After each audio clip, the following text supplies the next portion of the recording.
Let's go to the Nkwanta Municipal Assembly in the O2 region, where Joy News is picking information that another person has been shot dead.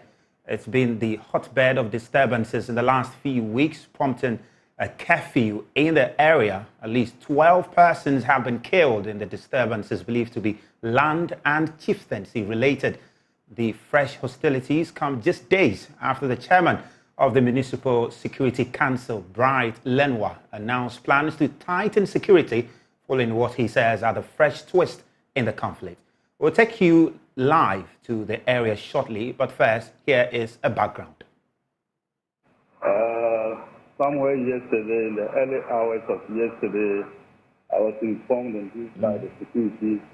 One young man was on his phone on his way to farm, and unfortunately he was shot by some unknown men. If you recall, a few weeks ago, let's say about 2 months ago, there erupted some clashes between ethnic groups, some ethnic groups in and around Nkwanta. And since then, this issue keeps recurring. We've tried severally with the security to engage the stakeholders involved, the various leadership of the various groups to ask for ceasefire. But as we speak, we will not be able to arrive at any substantive conclusion. So we're still engaging, and I think that the issues have taken a new dimension.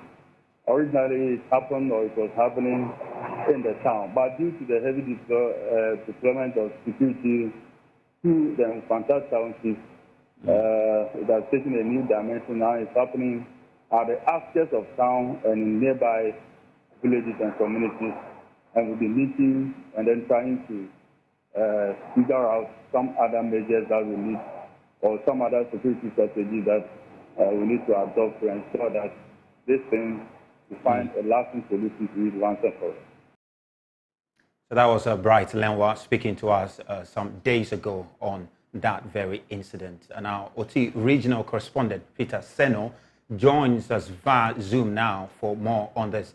Peter, tell us how this happened today.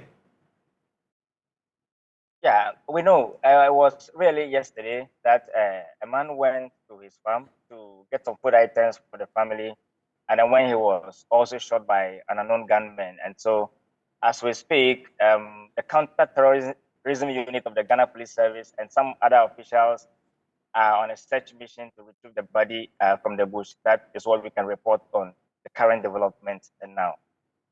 I mean, Peter, we know that the disturbances started somewhere in October last year. Can you tell us officially how many lives have since been lost? Yes, as you have said in the intro, per the official records, the police indicated 10 in their earlier report. And so with this current two, that will be 12.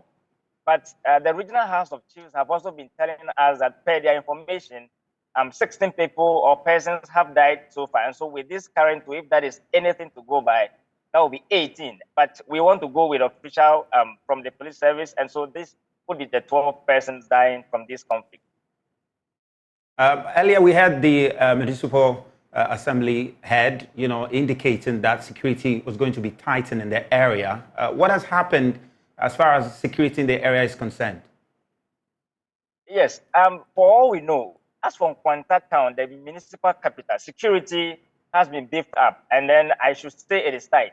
But just as the MCA indicated, the fight has been taken to the periphery, the outskirts of the various communities.